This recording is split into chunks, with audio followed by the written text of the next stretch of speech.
काही दिवसांपूर्वी नाशिकच्या अशोक खरात प्रकरणाने महाराष्ट्र हादरला होता। ते प्रकरण ताजे असतानाच आता वसईतून एक नवीन आणि तितकाच भयानक प्रकार उघडकीस आला आहे। ऋषिकेश वैद्य नावाच्या एका व्यक्तीने स्वतःला चक्क महादेवाचा अवतार घोषित केलं आणि अध्यात्माच्या नावाखाली एका 35 वर्षीय महिलेवर अत्याचार केले। ही घटना केवळ एका महिलेची फसवणूक नाही, तर आपल्या समाजातील वाढत्या अंधश्रद्धेचे आणि सुशिक्षित लोकांच्या मानसिकतेवर पडलेल्या पडद्याचे जिवंत उदाहरण आहे। आता प्रश्न असा पडतो की हा ऋषिकेश वैद्य नक्की कोण आहे? फेसबुकवर ओळख करायचा, अध्यात्माचे धडे द्यायचा आणि शेवटी गुंगीकार औषध देऊन अत्याचार करायचा। एक भोंदू बाबा एका सुशिक्षित महिलेचं आयुष्य कसं उद्ध्वस्त करू शकतो याचा कधी विचार केलाय का?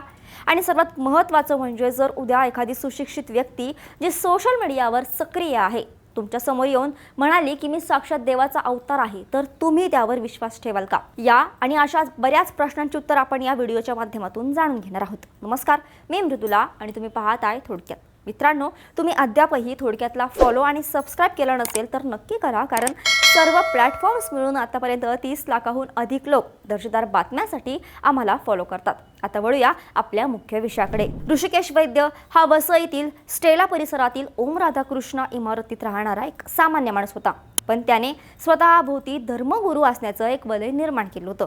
त्याने आमची वसई नावाची एक संस्था स्थापन केली होती। या संस्थेच्या माध्यमातून तो वसई विरार पट्ट्यात सामाजिक आणि धार्मिक कार्यक्रमांचे मोठे आयोजन करायचा।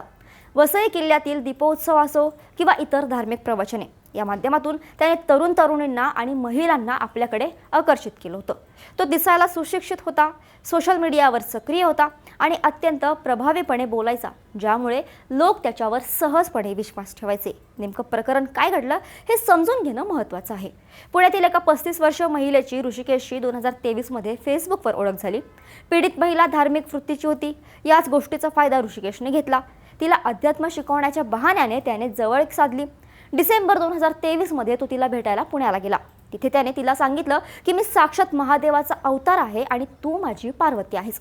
या भावनिक आणि धार्मिक जाळ्यात ओढून त्याने तिला मांजरी येथील एका लॉजवर नेले। तिथे तिला गुंगीकारक पदार्थ देऊन तिच्यावर अत्याचार केला। एवढ्यावरच तो थांबला नाही, तर त्याने तिचे अश्लील फोटो काढले आणि त्या फोटोंच्या आधारे तिला ब्लॅकमेल करायला सुरुवात केली।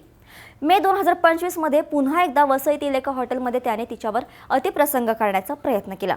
इथे सर्वात मोठा प्रश्न असा उपस्थित होतो की महाराष्ट्रासारख्या प्रगत राज्यात जिथे शाहू फुले आंबेडकरांचे विचार जपले जातात, तिथे सुशिक्षित लोक अशा भोंदू बाबांच्या जाळ्यात कसे अडकतात?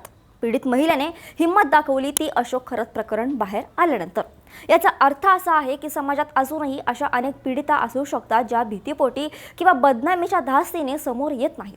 ऋषिकेश वैद्यने स्वतःला धर्मगुरू भासून अनेक मुलींना आपल्या जाळ्यात ओढल्याचा संशय आता व्यक्त केला जात आहे। सुशिक्षित समाजाचे हे अपयश नाही का? आपण डिग्री घेतो, मोठ्या नोकऱ्या करतो, पण जेव्हा मनाची शांती किंवा अध्यात्माचा विषय येतो तेव्हा आपण आपले तर्कशास्त्र बाजूला का ठेवतो? कोणीतरी येतो आणि सांगतो की तो देवाचा अवतार आहे आणि आपण त्यावर विश्वास ठेवतो। ही विचारांची गुलामगिरी अत्यंत घातक आहे। अध्यात्म हे आत्मिक शांतीसाठी असतं, कोणासमोर स्वतःला समर्पित करण्यासाठी किंवा शोषण करण्यासाठी नसतं, हे आपण कधी समजून घेणार? सध्या ऋषिकेश वैद्य फरार आहे। माणिकपूर पोलिसांनी गुन्हा दाखल केला असून हे प्रकरण आता पुण्यातील हडपसर पोलिसांकडे वर्ग करण्यात आला आहे। पोलीस आता शोध घेत आहेत, पण कायद्याच्या कारवाईसोबतच समाजाचे प्रबोधन होणं गरजेचं आहे। कोणत्याही बाबा, बुवा किंवा तथाकथित अवतारावर डोळे झाकून विश्वास ठेवणं ही आपल्या अधोगतीचे लक्षण आहेत। आता सर्वात महत्त्वाचा प्रश्न हा येतो की एक 35 वर्षीय सुशिक्षित महिला जी पुण्यासारख्या शहरात राहते, ती अशा भोंदू बाबाच्या जाळ्यात कशी अडकली? आपण अनेकदा म्हणतो की अंधश्रद्धा फक्त खेड्यापाड्यात किंवा अशिक्षित लोकांमध्ये असते, पण ऋषिकेश वैद्यचे हे प्रकरण आपला हा समज पूर्णपणे खोटा ठरवते। खरं तर आजच्या धावपळीच्या जीवनात मानसिक शांततेच्या शोधात असलेले सुशिक्षित लोकच या भोंदू बाबांचे सॉफ्ट टार्गेट बनत आहेत। ऋषिकेश वैद्यने आमची वसई या नावाखाली एक सामाजिक बुरखा पांघरला होता।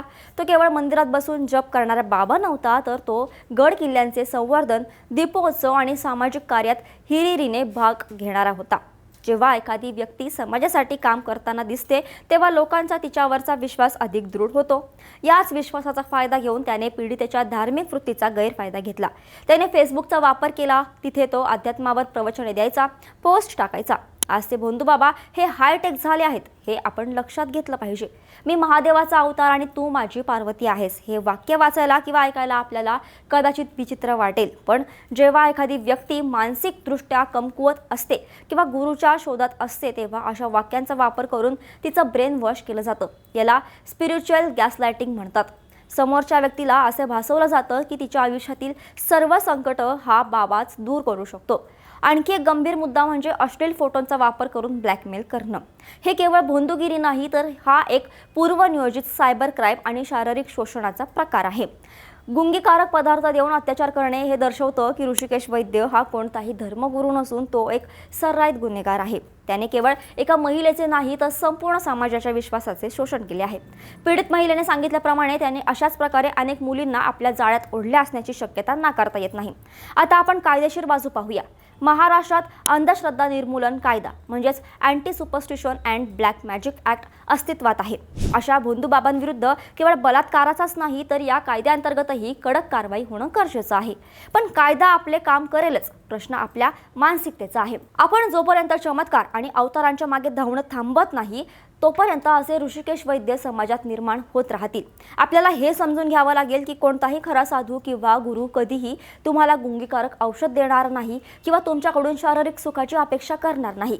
जर कोणी स्वतःला देवाचा अवतार म्हणवत असेल तर तिथेच सावध होण्याची शक्यता आहे. देव माणसात असतो, त्यांच्या कर्मात असतो, पण स्वतःला देव म्हणून घेणारे हे लोक केवळ समाजाचे परजीवी असतात. अशोक खरात असो व ऋषिकेश वैद्य, या घटनांमधून आपल्याला एकच धडा मिळतो. तुमचा धर्म, तुमची श्रद्धा ही तुमची खासगी गोष्ट आहे, पण ती कोणाच्या तरी हातातील बाहुले बनू देऊ नका. तर्क करा, प्रश्न विचारा आणि विज्ञानाची कास धरा. सुशिक्षित असणं म्हणजे केवळ पदव्या मिळवणं नाही तर विवेक बुद्धी जागृत ठेवणं आहे. शेवटी एकच सांगावंसं वाटतं की खऱ्या अध्यात्मात कधीही भीती, गुंगीकारक औषधं किंवा ब्लॅकमेलिंग नसतं. जर कोणी तुमच्या श्रद्धेचा वापर करून तुमचं शोषण करत असेल तर तो देव नाही तर सैतान आहे.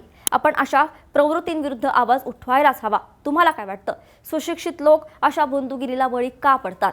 याला आळा घालण्यासाठी कडक कायद्यासोबतच अजून काय करण्याची गरज आहे? तुमचं मत आम्हाला कमेंटमध्ये नक्की सांगा. जर तुम्हाला ही माहिती महत्त्वाची वाटली असेल तर व्हिडिओला लाईक नक्की करा आणि जास्तीत जास्त शेअर करा जेणेकरून कोणाचीही फसवणूक होणार नाही. आणि अशाच महत्त्वाच्या अपडेटसाठी थोडक्यातला फॉलो आणि सबस्क्राईब करायला विसरू नका.